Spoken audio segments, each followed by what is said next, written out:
Well, here we are at the end of another book, and I'm conflicted on this one. I've enjoyed it. There is a story here. It's just drowning in a lot of words that someone in the 18th century who already speaks in a way that's a bit detached from what we do these days. And it's then doubly made more difficult by him writing it in how he thinks people of the 11th century spoke. So a little bit hard to get through, but there is a good story here, and I do not really regret reading it. I just wish, I don't know, I guess I wish it were more modern, which a lot of people have taken the basic premise of Ivanhoe and run with it, which is what you do with stories. So, yeah, we are in the final chapter, which is very exciting. Please be sure to look for the poll on my main page. I'm putting it up as a community post for the next book that we're going to be reading. We'll start at around the end of the month. Um, I'm looking forward to any of the choices and hope that they will all be good. I mean, to be fair, I think we can always count on Jules Verne. He is quite the romp. I really enjoy Jules Verne. Of all the things that doing these public domain readings has done, rediscovering or discovering, because I know I read Jules Verne at least one book in school, but I think I enjoyed it, but I think I'm enjoying it a lot more as an adult. So, yeah, if nothing else, reading these public domain books has reignited that I love Jules Verne.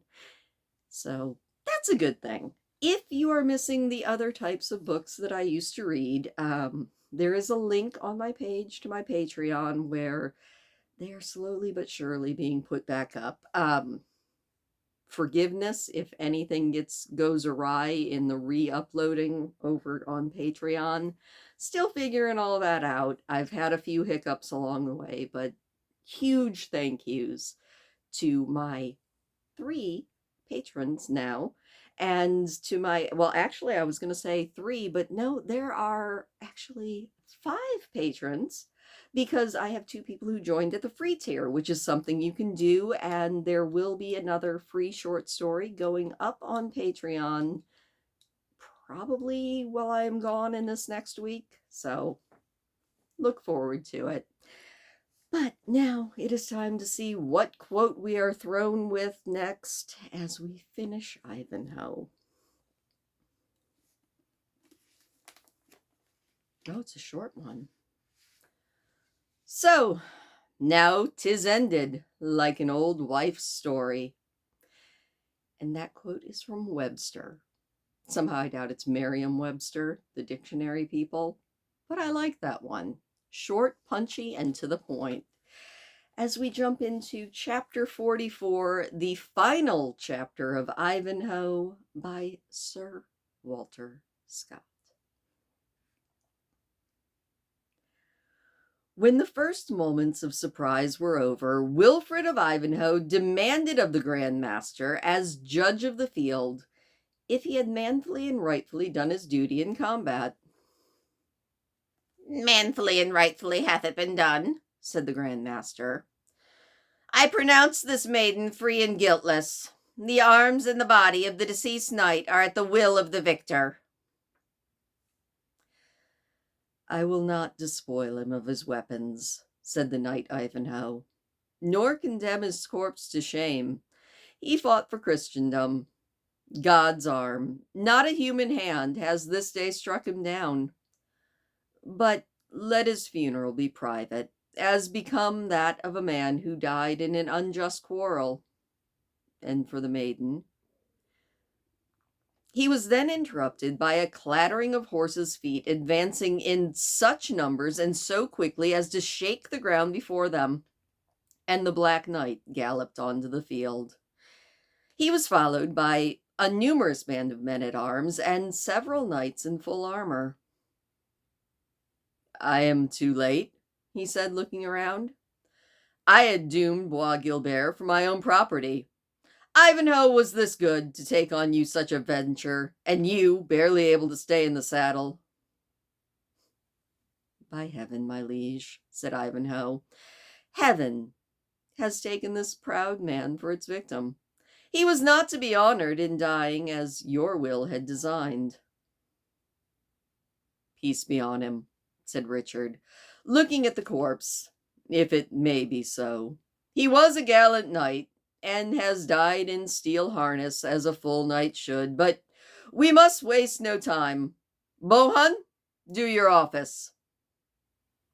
A knight stepped up from the king's attendants, and laying his arm on the shoulder of Albert de Malvision, said, I arrest you for high treason.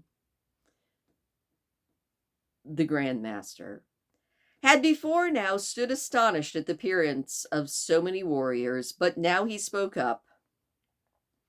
Who dares to arrest a knight of the Temple of Zion within his own presbytery and in the presence of his Grand Master? And by whose authority is this outrage offered?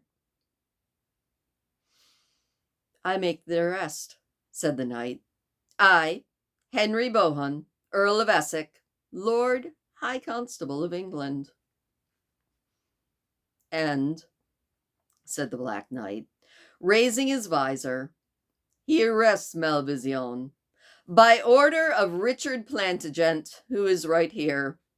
Conrad Montfichet, it is good for you that you are born no subject of mine, but for you, Malvision, you will die with your brother Philip, if the world is a week older than now. I will resist your doom, said the Grand Master. Proud Templar, said the king, you cannot. Look up and behold the royal standard of England that floats over your towers instead of looking at your own banner. Be wise, Bemorie, and make no opposition. Your hand is in the lion's mouth. I will appeal to Rome against you, said the Grand Master, for usurping the immunity and privileges of my order. So be it, said the king. But for your own sake, do not tax me now. Dissolve your chapter, and depart with your followers to your next presbytery if you can find one which has not been made the scene of treasonable conspiracy against the King of England. Or if you would prefer, stay, share our hospitality, and witness my justice. You want me to be a guest in a house where I should command? Said the Templar. Never! Chaplains, raise the psalm, core fute gente. Knights, squires, followers of the Holy Temple, prepare to follow the banner of Beauchamp. The Grand Master spoke with a dignity which confronted even that of England's king himself, and inspired courage into his followers. They gathered around him like sheep around a watchdog when they hear the baying of a wolf, but they evinced not the timidity of a sacred flock. There were dark brows of defiance, and looks which menaced the hostility that they dared not offer in words. They came together in a dark line of spears, from which the white cloaks of the knights were visible among the dusky garments of their retainers, like the lighter colored edges of a black cloud. The multitude, who had raised a shout of reprobation, paused and looked in silence at this formidable and experienced body, to which they unwarily bade defiance and quickly shrank back. The Earl of Essex, when he saw the pause in their assembled force, dashed the rowels into his charger's sides and galloped back and forth to array his followers in opposition to such a formidable band. Richard alone, as if he loved the danger his presence had provoked, rode slowly along the front of the Templars, calling out, What, sirs? Among so many gallant knights, will none dare splinter a spear against Richard? Sirs of the Temple, your ladies are but sunburned if they are not worth a shiver of a broken lance." "The brothers of the Temple," said the Grand Master, riding forward in advance of their group, "fight not on such idle, profane quarrels, and not with thee, Richard of England, shall a Templar cross lance in my presence. The Pope and princes of Europe shall judge our quarrel, and whether a Christian prince has done well in bucklering the cause which thou hast today adopted. If unassailed, we depart, fighting none. To your honor we refer the armor and household goods of the order that we leave behind us, and on your conscience we will lay the scandal and offense that you have today given Christendom." With these words, and without waiting for a reply, the Grand Master signaled the departure. Their trumpets sounded a wild march of an Oriental character, which formed the usual signals for Templars to advance. They changed their array from a line to a marching column, and moved off as slowly as their horses could step, as if to show this was only the will of their Grand Master, and not fear of the opposing superior force which was compelling them to leave. "By the splendor of Our Lady's brow," said King Richard, "it is a pity of their lives that these Templars are not so trusty as they are disciplined and valiant." The multitude, like a timid dog who waits to bark until the object of his challenge has turned its back, then raised a feeble shout as the rear of the squad left the grounds. During the tumult which attended the retreat of the Templars, Rebecca saw and heard nothing.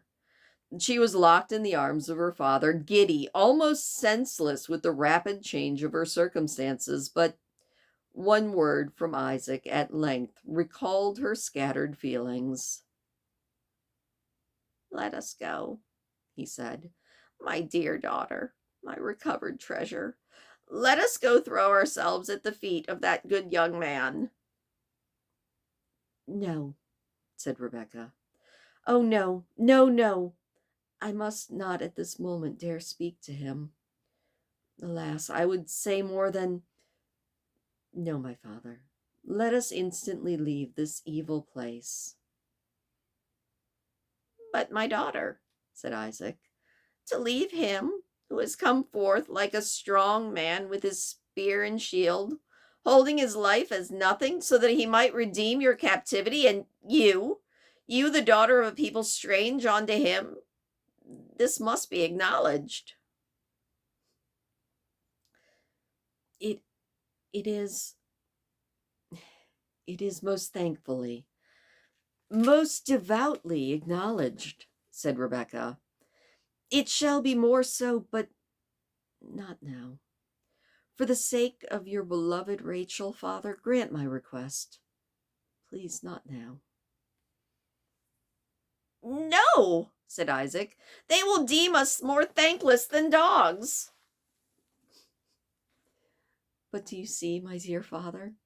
King Richard is here, and that—" "True, my best, my wise Rebecca. Let us hence, let us hence. Money he will lack, for he has just returned from Palestine, and they say from prison, and pretext for exacting it, if he should need any, may arise out of my simple traffic with his brother John. Away, away, let us away." And now hurrying his daughter, he conducted her away from the lists, and by means of conveyance which he had provided, transported her safely to the house of the Rabbi Nathan. Rebecca, whose fortunes had formed the principal interest of this day, having now retired unobserved, the attention of the people was transferred to the Black Knight. They now filled the air with "Long life to Richard with the lion's heart, and down with the Templars." "Notwithstanding all this lip service," said Ivanhoe to the Earl of Essex, It was good that the king took the precaution of bringing you with him, noble earl, and so many of your followers." The earl smiled and just shook his head. "Gallant Ivanhoe," said Essex, "do you know our master so well, and suspect him of taking a wise precaution? I was coming towards York, having heard that Prince John was making headway there, when I met King Richard, like a true knight errant, galloping here to achieve in his own person this adventure of the Templar and the Jew woman, with his own single-armed combat. I came with my band, almost as a joke."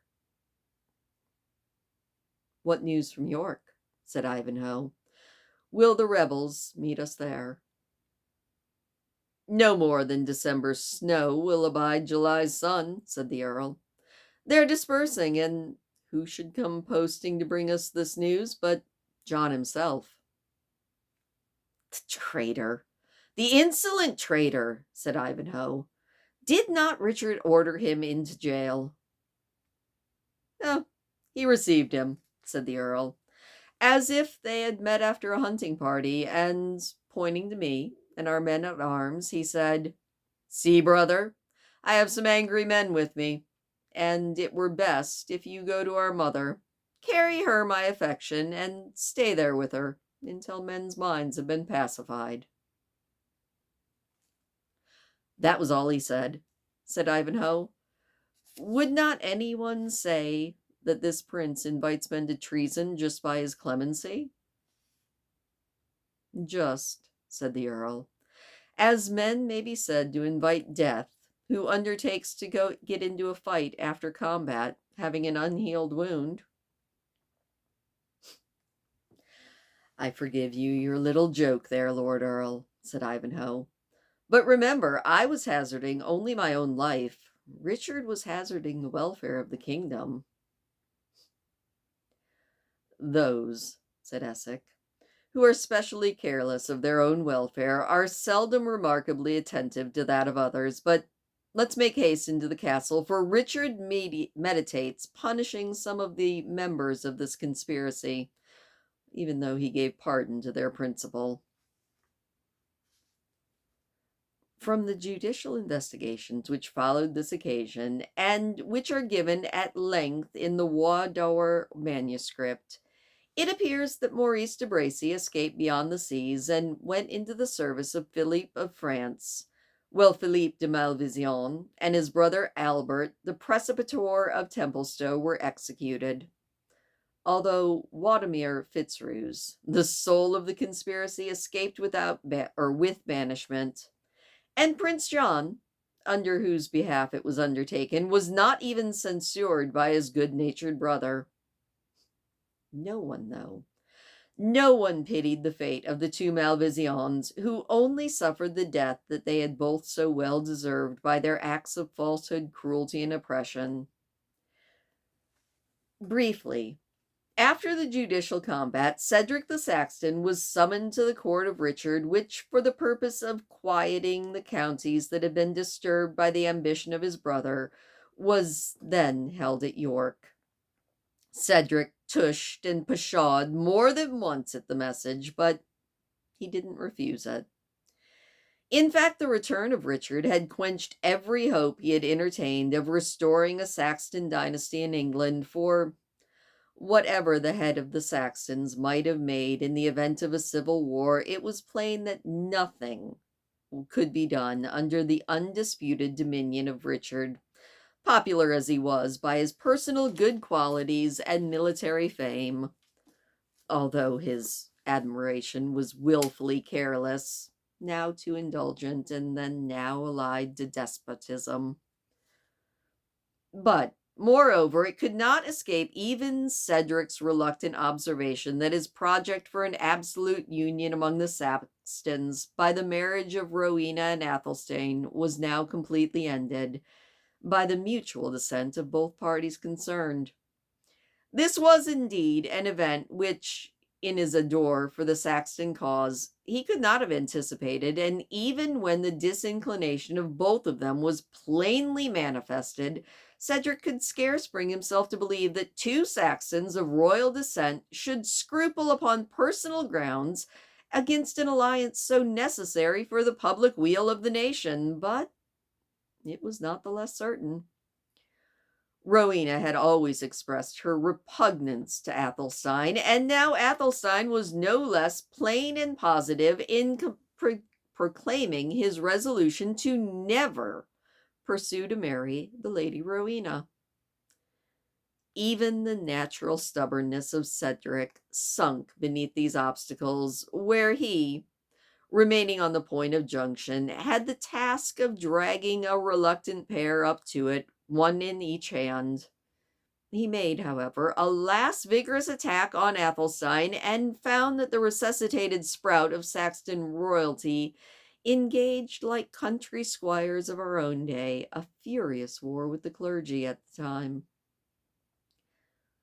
It seems that after all his deadly menaces against the abbot of St. Edmund's, Athelstine's spirit of revenge, between the natural indolent kindness of his disposition and what, through the prayers of his mother Edith, attached, like most ladies of then, to the clerical order, had terminated in him keeping the abbot and his monks in the dungeons of Coinsborough for 3 days on bread and water.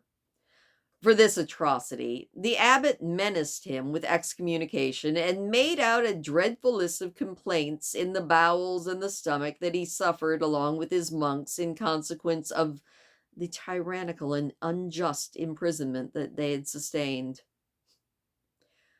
With this controversy, and with the means he had adopted to counteract this clerical persecution, Cedric found the mind of his friend Athelstine to be fully occupied, so that it had no room for any other idea.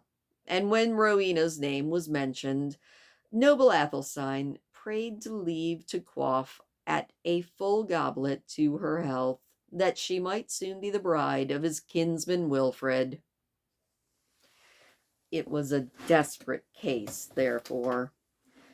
There was obviously no more to be made of Athelstine, or as Wamba said, in a phrase which has descended from Saxon times down to ours, he was a rooster with no fight.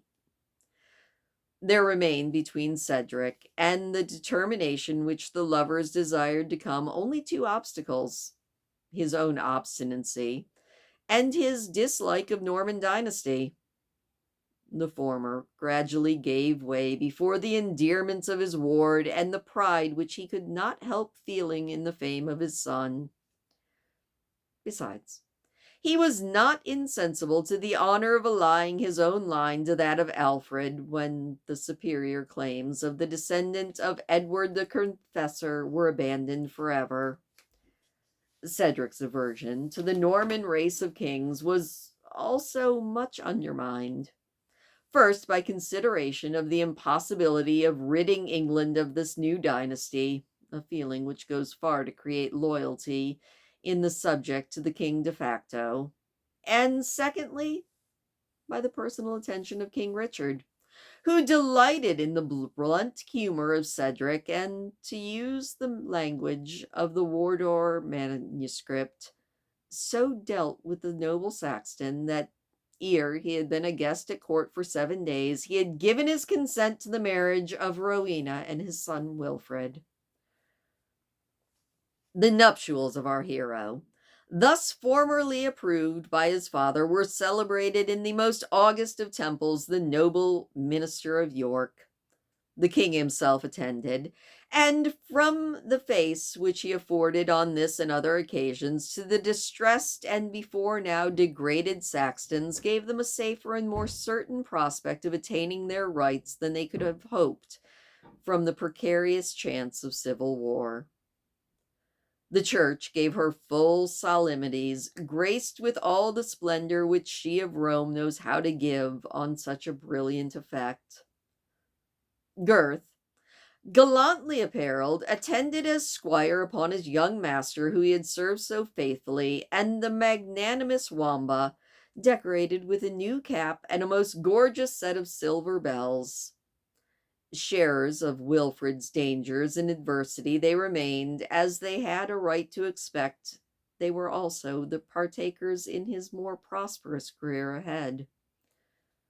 But other than this domestic retinue, these distinguished nuptials were celebrated by the attendance of the high-born Normans as well as the Saxons, joined with the universal jubilee of the lower class that marked the marriage of two individuals, counting it as a pledge of future peace and harmony between two races which, since then, have been so completely mingled that the distinction between them has become invisible.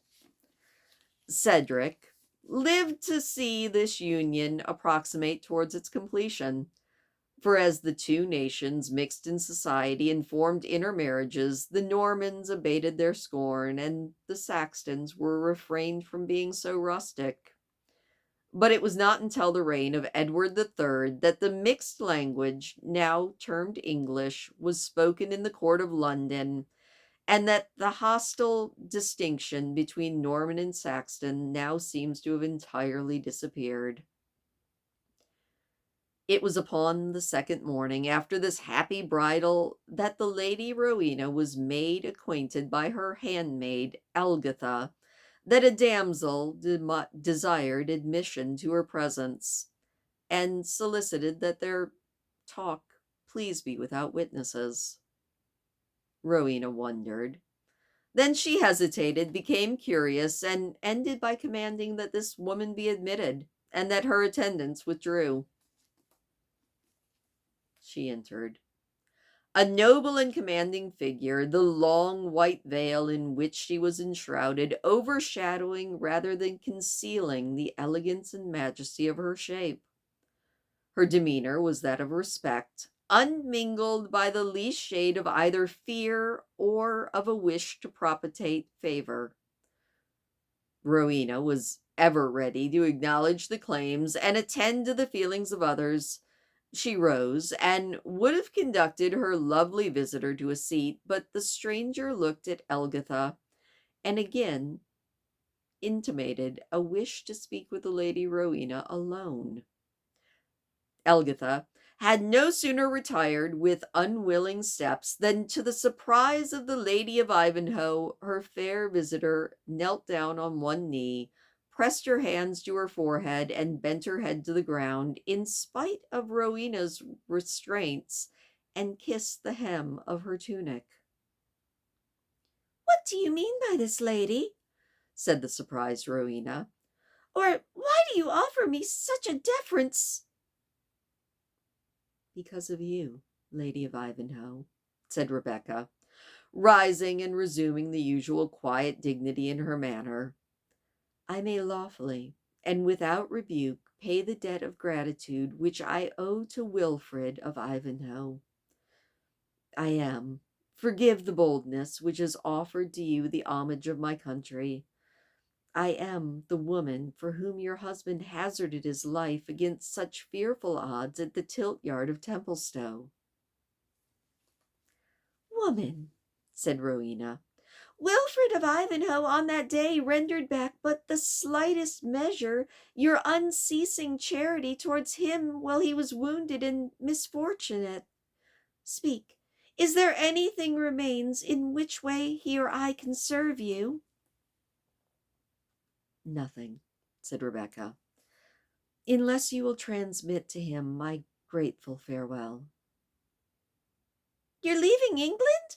said Rowena, barely recovering the surprise of this visit.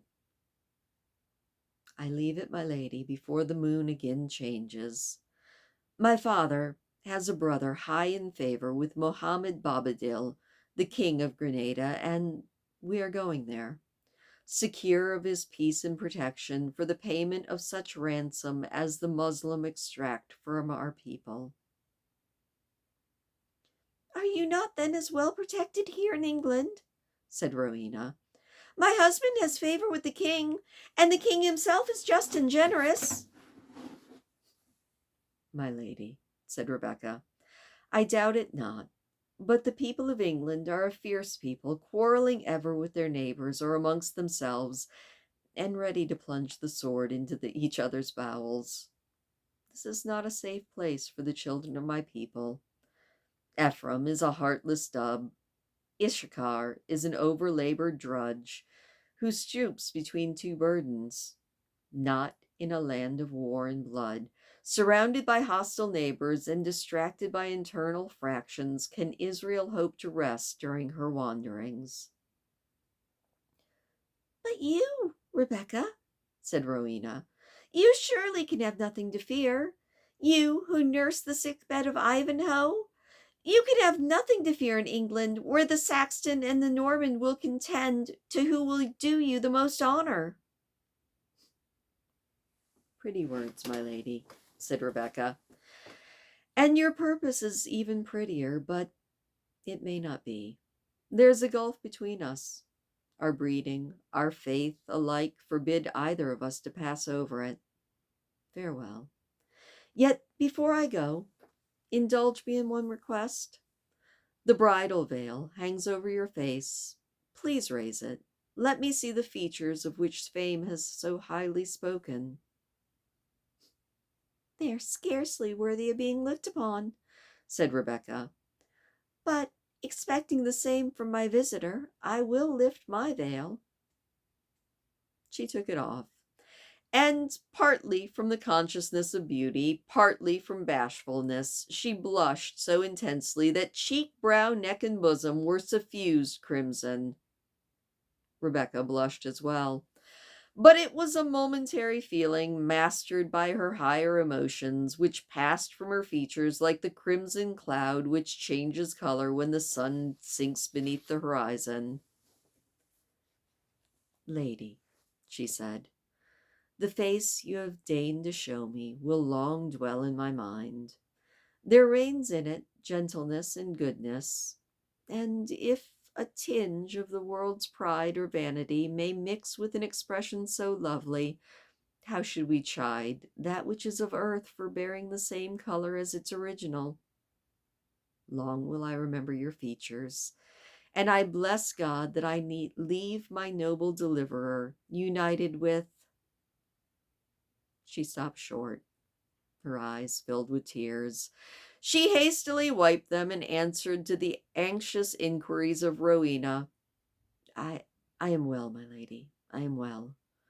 But my heart swells when I think of Torquilstone and the list of Templestowe. Farewell. The most trifling part of my duty remains undischarged. Accept this casket, and do not be startled at the contents. Rebecca opened the small silver box and perceived a carcanet, or a necklace, with ear jewels of diamonds, which were obviously immensely valuable. This is impossible, she said, handing the box back. I dare not accept a gift so high. Keep it, my lady, said Rebecca. You have power, rank, command, influence. We have wealth, the source of both our strength and weakness. The value of these toys, 10 times as much, would not influence half so much as your slightest wish. To you, therefore, the gift is of little value, and to me, what I give you is worth much less. Let me not think you deem so wretchedly poorly of my people as your commoners believe. Do you think that I prize these sparkling baubles of stone above my freedom, or that my father values them in comparison to the honor of his only child? Please accept them. To me they have no value. I will never wear jewels again. Are you unhappy? Said Rowena, struck with the manner in which Rebecca uttered those last words. Oh, stay with us. The council of holy men will wean you away from your erring law, and I will be as your sister. No, my lady, said Rebecca, in the same calm melancholy, reining her voice. That may not be. I may not change the faith of my fathers like a garment unsuited to the climate in which I wish to dwell. And, my lady, I will not be unhappy. Him who I dedicate my future to in life will be my comforter if I do his bidding. Do you then have convents, one of which you mean to retire to? No, my lady, said Rebecca, but among our people, since the time of Abraham on, there have been women who have devoted their thoughts to heaven and their actions to works of kindness to men, tending the sick, feeding the hungry, and relieving the distressed. Among these will be Rebecca. Say this to your lord, should he chance to inquire after the fate of him whose life she saved, of her whose life he saved. There was a involuntary tremor in Rebecca's voice and a tenderness of accent which perhaps betrayed more than she would willingly have expressed. She quickly tried to bid Rowena adieu. Farewell, she said. May he who has made both Jew and Christian shower down on you his choicest of blessings. The bark which waft us hence will be under way before we can even reach the port. She then left the room, leaving Rowena surprised, as if a vision had passed before her. The fair Saxton related this occurrence to her husband, on whose mind it made a very deep impression. Wilfred lived long and happily with Rowena, for they were attached to each other by the bonds of early affection, and had loved each other all the more from the recollection of obstacles which had so long impeded their union.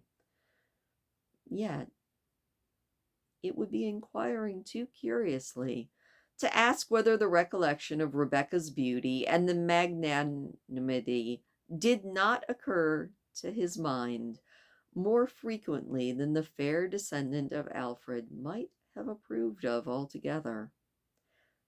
Ivanhoe distinguished himself in the service of Richard, and was graced with farther marks of royal favor. He might have risen still higher, but for the premature death of the heroic Lion-hearted before the castle of Chaluz near Le Mans. With the life of a generous but rash and romantic monarch perished all of the projects which his ambition and generosity had formed. To may be applied, with a slight alteration, the lines composed by Johnson for Charles of Sweden. His fate was destined to a foreign strand, a petty fortress, and a humble land. He left the name at which the world grew pale, to point a moral or adorn a tale. And that is the end of the book. Whew. I'm gonna have to think on this one for a while, because I know that it said romance, and we have established that romance back then does not mean the same thing as romance now. And I guess I'm glad that Rowena and Ivanhoe got married in the end, but I liked Rebecca the best, and it sounds like, although she will probably have a fulfilling life, it's not a happy life. And I'm again reminded of Eponine from Les Miserables, although at least Rebecca got to live, question mark. I don't know what I think of this book. Let me know what you think of it in the comments down below. Thank you so much for listening to it. And I will see you when we pick our next book. In the meantime, I'm going to go ramble and have a vacation. So see you later. Hit the thumbs up and have a good one.